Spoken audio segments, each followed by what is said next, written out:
Welcome back to Adam Sam Radio. Today we're going to use this DX66, which I resurrected a little while ago. It was all covered in paint and things were wrong with it and all kinds of stuff.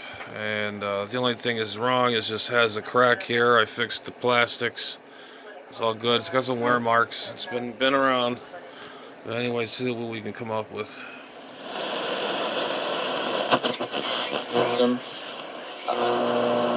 Really, it's just a hedge. Right, so that's like the difference between gold and Bitcoin.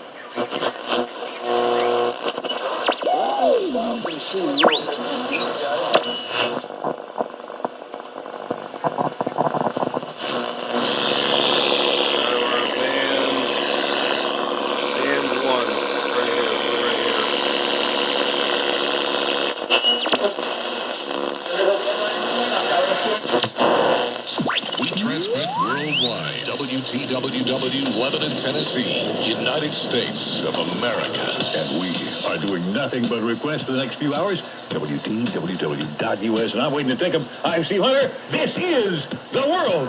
Listen with the same.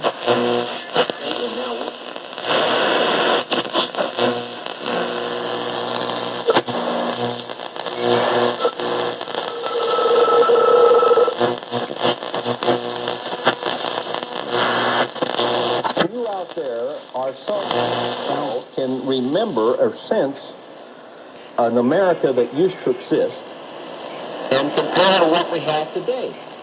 Here are some of the things I wrote down. How do you get a people? I thought about this list. I started like this. I was going to the courthouse to pay real estate taxes. And I thought to myself, you know, there was a time when nobody paid real estate taxes in America. Equivalent to about 800 football pitches an hour. Since the early 1990s, the EU has been supportive forest conservation, particularly in Central Africa, through the EU flagship program Preserving Biodiversity and Fragile Ecosystems in Central Africa. This continuous support helped conserve around 16 million hectares of humid forest in the Congo Basin, while promoting sustainable development and livelihoods amongst the local population. At the 26th UN Climate Change Conference held recently in Glasgow, the European Commission announced €1 billion as the European Union's contribution to the Global Forest Finance Pledge. This 5-year support package from the EU budget will help partner countries to protect, restore and sustainably manage forests worldwide.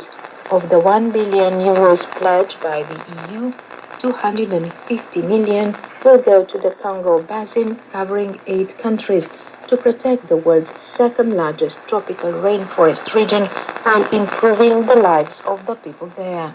Action has also been taken with respect to cutting pollution. Whilst the UN Environment Programme, with support from the European Union, has launched early this month a new observatory to drive global action on reducing methane emissions. The International Methane Emissions Observatory was launched at the G20 summit in Glasgow. The observatory will bring global reporting on methane emissions to an entirely different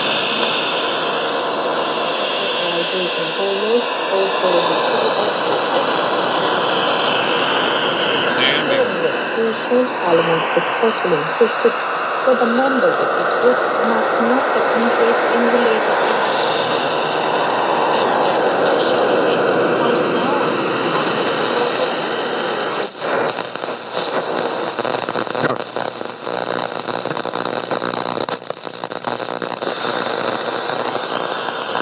more during a public health emergency. Sponsors of clinical trials conducted in the European Union will be required to make the study protocol publicly available in the European Union Clinical Trials Register at the start of the trial, as well as a summary of the results. When a product is granted marketing authorization, the European Medicines Agency will publish, among others, product information with details on the conditions of use and clinical data received. The purpose is to make the agency and all actors in the supply chain more transparent.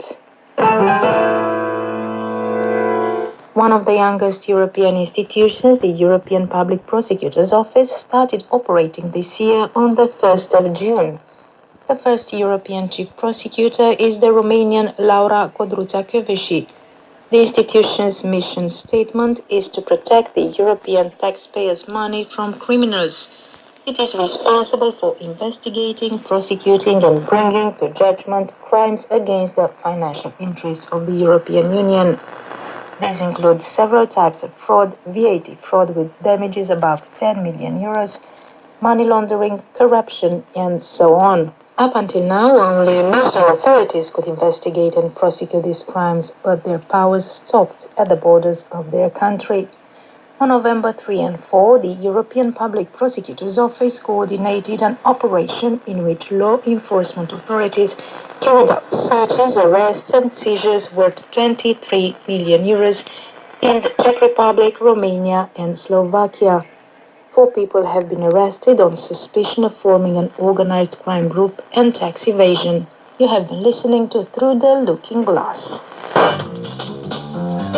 مورد بررسی قرار دادن. وضعیت و شرایط کار پیکرسازان اصلی مصر باستان را بهتر درک کنند و بدانند که آثار ماندگار در چگونه وضعیت کارگاهی به وجود آمدند. به نظر می رسد که شیوه کار هنرمندان مصر باستان شبیه کارگاه‌های دوره رنسانس بود، یعنی هنرمندان کم تجربه و شاگردان روی قسمت‌های کمتر مهارت و ساده مثل بازوان و پاهای یک تندیس کار می‌کردند و هنرمندان با تجربه و کاراز بوده صورت تندیس‌ها را می‌تراشیدند و اشتباهات شاگردانشان را اصلاح می‌کردند. دیده می شود که کار روی اعضای برخی از پیکرها در آغاز ناقص و سرسری انجام شده، ولی بعداً دست توانای آن را اصلاح کرده است. تحقیق در معبد آتسوکسو نشان می‌دهد که هنرمندان و پیکرسازان بزرگ و کارآزموده شاگردانشان را در سن تراشیدن تندیس‌ها آموزش می‌دادند. رئیس باستانشناسان پولندی این شیوه را آموزش در حین اجرای کار توصیف کرده است. آن هم در چشمانداز بامدادی BBC گزارش بر روایت خبرنگار بود. شاید فکر کنید که در کشور مثل هند خانواده‌های ثروتمند و مشهور زندگی امن و محفوظ دارند، اما به نظر می‌رسد که اکنون این